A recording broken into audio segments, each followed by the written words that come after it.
ఓం నమ శివాయ. శ్రీమాత్రే నమః. ఓం శ్రీ సాయిరామ్. అందరికీ నమస్కారం అండి. రేపు ఆఖరి కార్తీక సోమవారం. ఇది ఈ మాసంలో వస్తున్న చివరి కార్తీక సోమవారం. కార్తీక మాసం చివరి సోమవారానికి ఎంతో ఆధ్యాత్మిక ప్రాముఖ్యత ఉంటుంది. ఈ నెలలో ప్రతి సోమవారము శివ పూజ, ఉపవాసం, దీపదానం చేయడం వలన అనేక పాపాలు నశిస్తాయని, శివ అనుగ్రహం లభిస్తుందని పురాణాలు చెప్తున్నాయి. అయితే రేపు ఆఖరి కార్తీక సోమవారం రోజున ఇంటిలో ఆడవాళ్ళు ఈ కూర వండిన తిన్నా చేతిలో చిల్లి గవ్వ కూడా మిగలదు. 7 జన్మల దరిద్రం పడుతుంది. అవును, ఈ మాట అక్షర సత్యం. కార్తీక మాసం పవిత్రమైనది. అందులోనూ సోమవారాలకు ఉండే విశిష్టత అంతా ఇంత కాదు. ఈ పవిత్రమైన మాసంలోని ముఖ్యంగా చివరి సోమవారం నాడు మనం పాటించాల్సిన నియమాలు, నిష్టలు చాలా ముఖ్యమైనవి.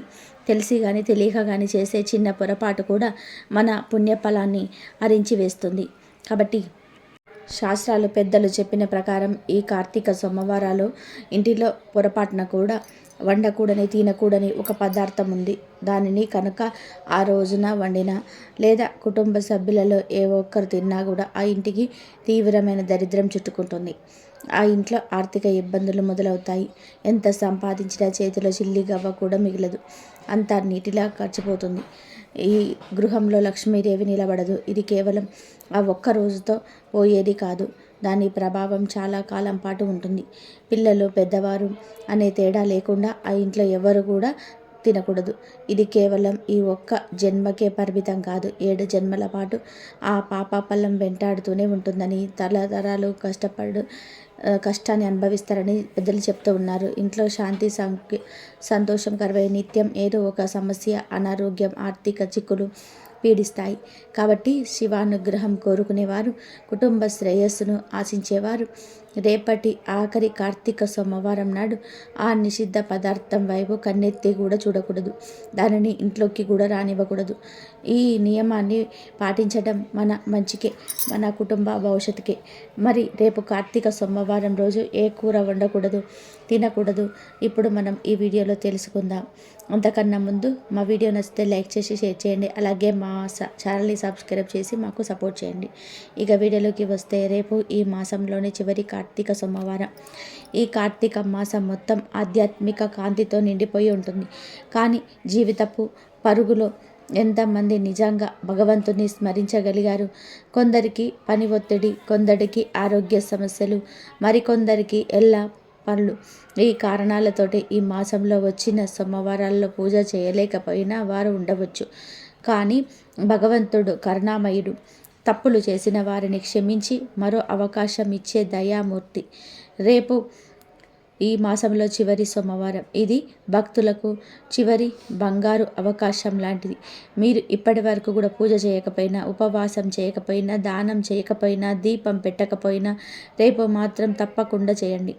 ఎందుకు అంటే ఈ ఒక్కరోజు చేసిన చిన్న పూజ కూడా మొత్తం మాసం చేసిన ఫలితాన్ని ఇస్తుంది అని పురాణ వచనాలు చెప్తూ ఉన్నాయి. ఈ ఆఖరి సోమవారానికి దేవుడు స్వయంగా భక్తులకు తమకు చేరుకునే దారి చూపిస్తాడు. ఉదయాన్నే బ్రహ్మ ముహూర్తంలో లేచి మనసును స్వచ్ఛం చేసుకొని తల స్నానం చేసుకోవాలి. కార్తీక మాసంలో ప్రతి నీటి బిందువుకు పవిత్రత ఉంటుంది అని శాస్త్రాలు పేర్కొన్నాయి. స్నానం అనంతరం తెల్లటి లేదా కొత్త బట్టలు వేయటం ఆచారం. ఇక శివాలయానికి వెళ్ళడం అసాధ్యమైతే అత్యుత్తమం. స్వామికి అభిషేకం చేయండి. పంచామృతాలతో, గంగాజలంతో, చెరుకు రసంతో, పళ్ళ రసాలతో, భస్వంతో, గంధంతో వీరు చేయగలిగిన రీతిలో చేయండి. శివుడు భక్తుడి సౌలభ్యాన్ని చూస్తాడు, సౌఖ్యాన్ని కాదు. వీరు ఏ పదార్థం వాడుతున్నారన్నది ముఖ్యమేమీ కాదు. ఆ తరుణంలో మీ మనసు ఎంత భక్తితో ఉన్నదన్నదే ప్రధానం. మారేడు దళాలు, తులసి ఆకులు, పూలు వాడి శివలింగాన్ని పూజించండి. ఆలయానికి వెళ్ళడం సాధ్యం కాకపోతే ఇంట్లోని శివలింగం లేదా శివుడి పటాన్ని పూజించండి. వీటితోటి అభిషేకం చేసినా పర్వాలేదు.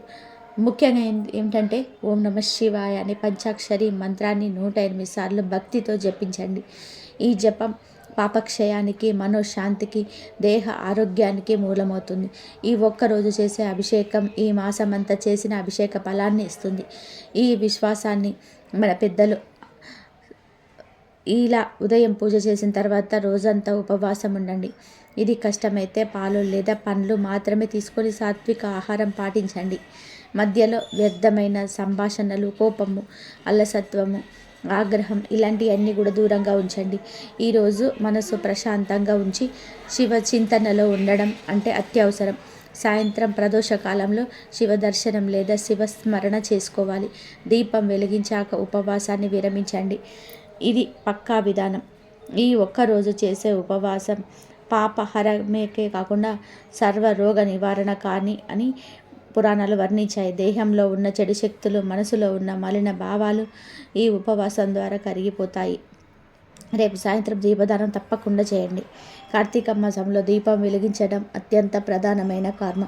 దీపకాంతి అనేది జ్ఞానానికి, శుభానికి, సంపదకు సూచిక. ఇంటి గుమ్మానికి ఇరువైపుల దేవుని గదిలో తప్పకుండా దీపాలు వెలిగించండి. అలాగే తులసి కోట వద్ద దీపం పెట్టి తులసి అమ్మవారిని తప్పకుండా పూజించాలి. కార్తీక మాసం అంటే హరిహరులు ఇద్దరికీ కూడా ప్రీతికరమైన మాసం.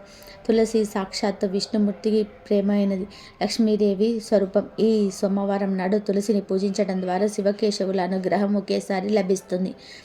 దీని వలన ఇంట్లో ఐశ్వర్యానికి, ముఖ్యంగా ముత్తైదువులకి, సౌభాగ్యానికి ఎప్పటికీ లోటు ఉండదు. కాబట్టి తులసి పూజ అస్సలు మర్చిపోవద్దు. అంతేకాకుండా ఈ మాసంలో ఇప్పటి వరకు ఉసిరికాయ మీద దీపం పెట్టని వారు ఉంటే రేపు ఆఖరి అవకాశం కాబట్టి తప్పకుండా ఆ దీపాన్ని వెలిగించండి. ఉసిరి చెట్టులో సాక్షాత్తు శ్రీ మహావిష్ణువు, లక్ష్మీదేవి కొలువై ఉంటారని శాస్త్రాలు చెప్తూ ఉన్నాయి. చెప్తూ ఉన్నాయి.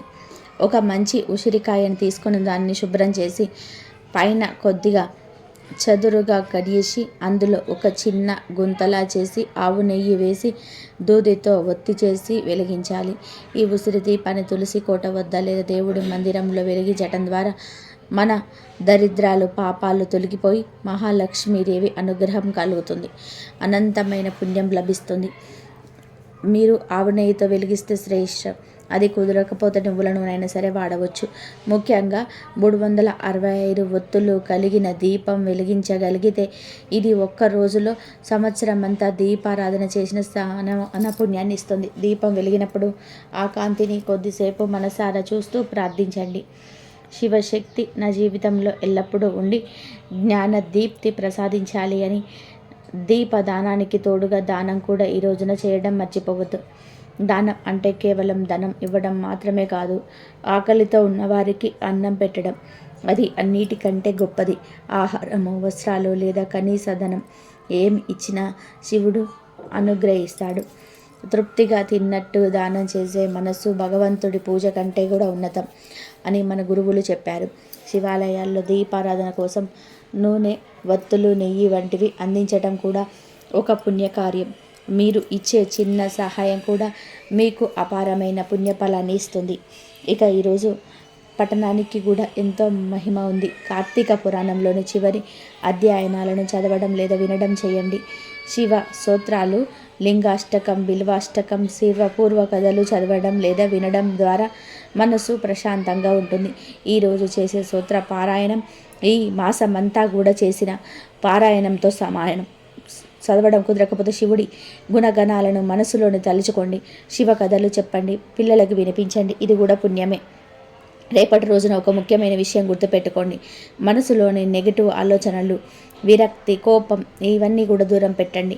ఆ రోజు ఎలాంటి వాదనలు, అధర్మపు మాటలు, వ్యర్థ ఖర్చులు చేయకండి. దీపం వెలిగించి శాంతంగా కూర్చొని ఓం నమః శివాయ అనే మంత్రాన్ని కనీసం 21 సార్లు జపించి రోజును ముగించండి. దీపం ఆరిపోయే వరకు ఎవరు బాధించకూడదు. అశాంతం శాంతి భావంతో ఉండాలి. దీని వలన కుటుంబంలో శాంతి స్థిరమవుతుంది. శివశక్తులు నిలుస్తాయి. ఈరోజు కార్తీక సోమవారం రోజు దీపదానము, దానము, ఉపవాసము చేసి నిషిద్ధ ఆహారాన్ని దూరంగా ఉండి మనసును పవిత్రంగా ఉంచి గడపండి. ఇది మీ పాపాలను హరిస్తుంది. మీ కుటుంబానికి ఐశ్వర్యము, ఆరోగ్యము, ఆనందం తెస్తుంది. ఈ చిన్న ఆచరణే మీలోని చీకటిని తొలగించే శక్తిగా మారుతుంది. ప్రతి దీపం వెలిగించినప్పుడు మీ జీవితం కాంతిలోనికి వస్తుంది. ఈ ఒక్క రోజు శివుడి పూర్తి భక్తితో స్మరించండి. మనలో ఉన్న మానవత్వాన్ని, దయా స్వరూపాన్ని ఆయనకు అర్పణ చేయండి. ఈ ఆఖరి కార్తీక సోమవారం కేవలం ఒక పండగ రోజు కాదు, ఇది కొత్త ఆరంభానికి సూచిక. గుర్తుంచుకోండి, దేవుడి పైన భక్తి, నమ్మకం చాలా ముఖ్యం. ఇవి లేకుండా మీరు పూజ, ఉపవాసము, దానాలు చేసినా ఇలాంటి ఫలితం ఉండదు. ఇక కార్తీక సోమవారం రోజు తినకూడని ఆ కూరలు ఏమిటో వివరంగా తెలుసుకుందాం. ఫ్రెండ్స్, మా వీడియో నచ్చితే లైక్ చేసి షేర్ చేయండి. అలాగే మా ఛానల్ని కూడా సబ్స్క్రైబ్ చేసుకొని మాకు సపోర్ట్ చేయండి. ఈ పవిత్రమైన రోజున ఆహార నియమాలు చాలా ముఖ్యమైనవి. వీటిని పాటించకపోతే పూజ చేసిన ఫలితం దక్కపోగా అనవసరమైన కష్టాలు, ఆరోగ్య సమస్యలు ఎదురవుతూ ఉంటాయి. ముఖ్యంగా ఈ రోజున కొన్ని రకాల కూరగాయలను పూర్తిగా పక్కన పెట్టాలి. అందులోని మొదటిదిగా చెప్పుకోవలసింది ఆకుకూరలు. అవును, ఆకుకూరలు మామూలుగా ఆరోగ్యానికి మంచివే అయినా కార్తీక సోమవారాల నాడు వీటిని తినకూడదు అని శాస్త్రం చెబుతుంది. ఎందుకు అంటే ఈ ఆకుకూరల్లో కంటికి కనిపించని సూక్ష్మజీవులు, చిన్న చిన్న పురుగులు ఉండే అవకాశం ఎక్కువగా ఉంటుంది. మనం ఎంత శుభ్రం చేసినా అవి పోకపోవచ్చు. తెలియకుండా వాటిని తినడం వలన జీవహింస చేసిన పాపం మనకు చుట్టుకుంటుంది. పవిత్రమైన రోజున జీవహింస మహాపాపం. అందుకే పాలకూర, తోటకూర, గోంగూర, బచ్చలి కూర, చుక్కకూర, మెంతికూర, మునగాకు వంటివి ఏ రకమైన ఆకుకూరలను కూడా ఈరోజు వీటితో పాటు క్యాబేజీ, కాలీఫ్లవర్ కూడా పూర్తిగా నిషిద్ధం. ఎందుకు అంటే వీటిలో కూడా పురుగులు ఉండే అవకాశం చాలా ఎక్కువగా ఉంటుంది. మనం వాటిని శుభ్రం చేయడం చాలా కష్టం. ఈ నియమాన్ని అతిక్రమించి వీటిని తింటే ఆ పాపం మనల్ని వెంటాడుతుంది. ఇంట్లో అనవసరమైన గొడవలు, ఆర్థిక ఇబ్బందులు మరియు తీవ్రమైన ఆరోగ్య సమస్యలు వస్తాయని పెద్దలు హెచ్చరిస్తూ ఉన్నారు. కేవలం ఆకుకూరలే కాదు, దుంపలు కూడా తినకూడదు. భూమి లోపల పెరిగే వాటిని కంద, పెండలము, బంగాళాదుంప, చిలకడ దుంప, బీట్రూటు, క్యారెట్ తాపసిక ఆహారంగా పరిగణిస్తారు. మనం పూజ చేసే రోజున సాత్విక ఆహారం తీసుకోవాలి. అంటే మనసును ప్రశాంతంగా, తేలికగా ఉంచే ఆహారం. ఈ దుంపలు తినడం వలన మనసు మందగిస్తుంది, నిద్ర, బద్ధకం వస్తాయి, పూజ మీద శ్రద్ధ నిలబడదు. అందుకే ఈ రోజున దుంపలను కూడా వంటల్లో వాడకూడదు. ముఖ్యంగా మనం ఈ విషయాన్ని గుర్తుపెట్టుకోవాలి. ఈ కూరలను తినకూడదు అంటే వాటిని ఏ రూపంలో కూడా తీసుకోకూడదు. కొంతమంది కూర వండకూడదు కానీ పచ్చడి రూపంలో తినవచ్చా అని, లేదా ఫ్రై, వేపుడు చేసుకొని తినవచ్చా అని కూడా సందేహిస్తూ ఉంటారు. కానీ అలా కూడా తినవద్దు. శాస్త్రం ప్రకారము ఇవి తినడం తప్పు. ఉదాహరణకి బంగాళాదుంప కూడా ఉండకూడదు. అలాగే బంగాళాదుంప చిప్స్ లేదా బంగాళాదుంప ఫ్రై కూడా తినకూడదు. గోంగూర కూడా తినకూడదు. అలాగే గోంగూర పచ్చడి కూడా తినకూడదు. క్యాబేజీ, కాలీఫ్లవర్ కూరలే కాదు, వాటితో చేసిన పకోడీలు, ఫ్రైలు కూడా ముట్టుకోకూడదు. ఏ రూపంలో కూడా మీరు వాటిని తీసుకున్న ఆ కూరగాయలను తిన్న పాపమే మీకు వస్తుంది. ఆకుకూరల పప్పు, ఆకుకూరల పచ్చడి, దుంపల కూరలు, దుంపల పచ్చళ్ళు, దుంపలతో చేసిన వడియాలు, చిప్స్, ఇలా ఏ రూపంలో కూడా ఉన్నా వాటిని పూర్తిగా విడిచిపెట్టాలి. ఈ నియమాన్ని అతిక్రమించి ఏదో ఒక రూపంలో వీటిని తింటే మనం చేసే పూజం నిష్ఫలం అవుతాయి. మరియు తెలియని కష్టాలను మనమే కొని తెచ్చుకున్న వాళ్ళం అవుతాము. కాబట్టి ఈ ఒక్కరోజు ఈ కూరలకు అవి ఏ రూపంలో ఉన్నా సరే దూరంగా ఉండడం మన కుటుంబ శ్రేయస్సుకు చాలా ముఖ్యం. అలాగే వీటన్నిటికంటే ముఖ్యంగా కార్తీక సోమవారం నాడు ఉల్లి, వెల్లుల్లిని పొరపాటున కూడా వాడకూడదు. ఇవి తాపసికంగా, రాజసికంగా గుణాలను కలిగి ఉంటాయి. వీటిని తింటే మనసు చాలా చలించిపోతుంది. కోపం, ఆవేశం వంటి చెడు గుణాలు పెరిగిపోతూ ఉంటాయి. దైవ చింతన తగ్గిపోతుంది. అందుకే దేవుడికి పెట్టే ఏ నైవేద్యంలోనూ కూడా వీటిని వాడరు. ఉపవాసం ఉండే వారు కూడా వీటిని పూర్తిగా వదిలివేయాలి. ఇక మాంసాహారం గురించి ప్రత్యేకంగా చెప్పాల్సిన అవసరం లేదు. ఈ పవిత్ర మాసంలో ముఖ్యంగా సోమవారం నాడు మాంసము, చేపలు, గుడ్లు వంటి తినడం మహాపాపం. ఇది జీవహింస. దీని వలన దైవానుగ్రహం దొరకదు. సరిగదా? తీవ్రమైన పాపము మూట కట్టుకుంటారు. ఈ రోజులో చాలామంది బయట తినడానికి అలవాటు పడ్డారు. కానీ ఈ సోమవారం నాడు ఇంట్లో వండకూడదు, బయట కూడా అసలు తినకూడదు. ముఖ్యంగా ఫాస్ట్ ఫుడ్ అయిన fried rice, noodles, manchuria, pizza, burger వంటివి తినకూడదు. ఎందుకు అంటే వాటిలో ఉల్లి, వెల్లుల్లి, తెలియని మసాలాలు, కొన్నిసార్లు గుడ్లు లేదా మాంసం కూడా కలిపే అవకాశం ఉంది. బయట ఆహారం తినడం వల్ల మన నియమం భంగపడుతుంది, మనస్సు అపవిత్రం అవుతుంది. కాబట్టి ఓ రోజు ఇంట్లో వండిన సాత్విక భోజనం మాత్రమే తినాలి లేదా ఉపవాసం ఉండాలి. మరి ఇన్ని తినకూడదు అంటున్నారు కదా. మరి ఏం తినాలి, ఏ కూరలు వండుకోవాలి అనే సందేహం మీకు రావచ్చు. శాస్త్రం ప్రకారం ఈ పవిత్రమైన రోజును కొన్ని కూరగాయలను తప్పకుండా తినాలి. అది మన ఆరోగ్యానికి మేలు చేస్తాయి, మన వ్రతాన్ని పరిపూర్ణం చేస్తాయి. అలాంటి కూరల్లో ముఖ్యమైనవి బెండకాయ మరియు నేతి బీరకాయ. అవును, ఈ రోజున బెండకాయను తప్పకుండా తినాలి. బెండకాయ చాలా సాత్వికమైన కూరగాయ. ఇది సులభంగా జీర్ణమవుతుంది. ఉపవాసం ఉన్న వారికి కడుపులో భారం కలిగించదు. బెండకాయ తినడం వలన మనసు ప్రశాంతంగా ఉంటుంది, జ్ఞానం, ఏకాగ్రత పెరుగుతాయని అంటూ ఉంటారు.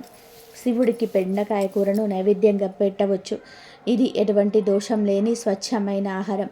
అలాగే నేతి బీరకాయ కూడా ఈరోజు తప్పక తినవలసిన కూర. నేతి బీరకాయ శరీరానికి కావలసినంత నీటిని అందిస్తుంది, శరీరానికి చల్లగా ఉంచుతుంది, చలవ చేస్తుంది. ఇది కూడా చాలా తేలికగా అరుగుతుంది మరియు సాత్విక గుణాలను కలిగి ఉంటుంది. ఈ కూరగాయలను తినడం వలన శరీర శుద్ధి, మనస్సు శుద్ధి రెండు జరుగుతాయి. పవిత్రమైన రోజున ఇలాంటి సాత్విక ఆహారం తీసుకోవడం వలన మనం చేసిన పూజ యొక్క శక్తిని మన శరీరం, మనసు పూర్తిగా స్వీకరించగలుగుతాయి. ఇక్కడ మరో మంచి విషయం ఏమిటంటే, ఈ తినాల్సిన కూరలైన బెండకాయ, నేతి బీరకాయలను మనం ఏ రూపంలోనైనా సరే తినవచ్చు. వీటిపైన ఎలాంటి నియంత్రణ లేదు. వీటిని ఎలా వండుకొని తిన్నా మంచిది. ఉదాహరణకి మీరు బెండకాయతో రుచికరమైన కూర వండుకోవచ్చు, లేదా నూనెలో కొద్దిగా ఫ్రై అన్నగా వేపుడు చేసుకొని తినవచ్చు. చాలా మందికి ఇష్టమైన బెండకాయ పచ్చడి కూడా నిరభ్యంతరంగా కూడా చేసుకోవచ్చు, తినవచ్చు. అలాగే నేతి బీరకాయ కూరతో కూడా కూర వండుకోవచ్చు, పొట్టుతో రుచికరమైన పచ్చడి చేసుకొని తినవచ్చు. ఈ సాత్విక కూరలను ఏ రూపంలో కూడా తీసుకున్న అది మన ఆరోగ్యానికి మేలు చేస్తుంది, మన వ్రతానికి భంగం కలిగించదు. ఎందుకు అంటే ఈ స్వచ్ఛమైనవి, సాత్విక గుణం కలిగినవి. కాబట్టి ఈ 2 కూరగాయలను మీ ఇష్టమైన రీతిలో వండుకొని స్వామివారికి నైవేద్యం పెట్టి ప్రసాదంగా స్వీకరించవచ్చు. దీనివలన వ్రతఫలం సంపూర్ణంగా దక్కుతుంది. కాబట్టి ఆఖరి కార్తీక సోమవారం నాడు నిషిద్ధమైన ఆకుకూరలను, దుంపలు, క్యాబేజీ, క్యాలీఫ్లవర్ వంటి వాటికి దూరంగా ఉండి బెండకాయ, నేతి బీరకాయ వంటి సాత్విక కూరలను భుజించడం ద్వారా ప్రతి నియమాన్ని పూర్తి చేయాలి. మరి తెలుసుకున్నారు కదా, రేపు ఆఖరి కార్తీక సోమవారం నాడు ఏ కూరలు తినాలో, ఏ కూరలు తినకూడదు అనేది. మరి ప్రతి ఒక్కరు కూడా తప్పకుండా వంట విషయంలో, తినే తిండి విషయంలో ఈ నియమాలను పాటించండి. మీ ఆరోగ్యాన్ని కాపాడుకోండి. పూజ చేసిన ఫలితం కానీ యొక్క పుణ్య ఫలితం దక్కాలి అంటే మీరు తప్పకుండా ఈ నియమాలు పాటించి తీరాలి. అప్పుడే ఆ పరమేశ్వరి సంపూర్ణ అనుగ్రహం మనకు, మన కుటుంబానికి లభిస్తుంది. కష్టాలు తొలగిపోయి ఆరోగ్యము, ఐశ్వర్యము సిద్ధిస్తాయి. ఈ వీడియో కనుక మీకు నచ్చినట్లయితే ప్లీజ్ లైక్ చేయండి, షేర్ చేయండి, సబ్స్క్రైబ్ చేయండి. మరొక మంచి వీడియోతో మళ్ళీ కలుద్దాం. ఓం నమః శివాయ.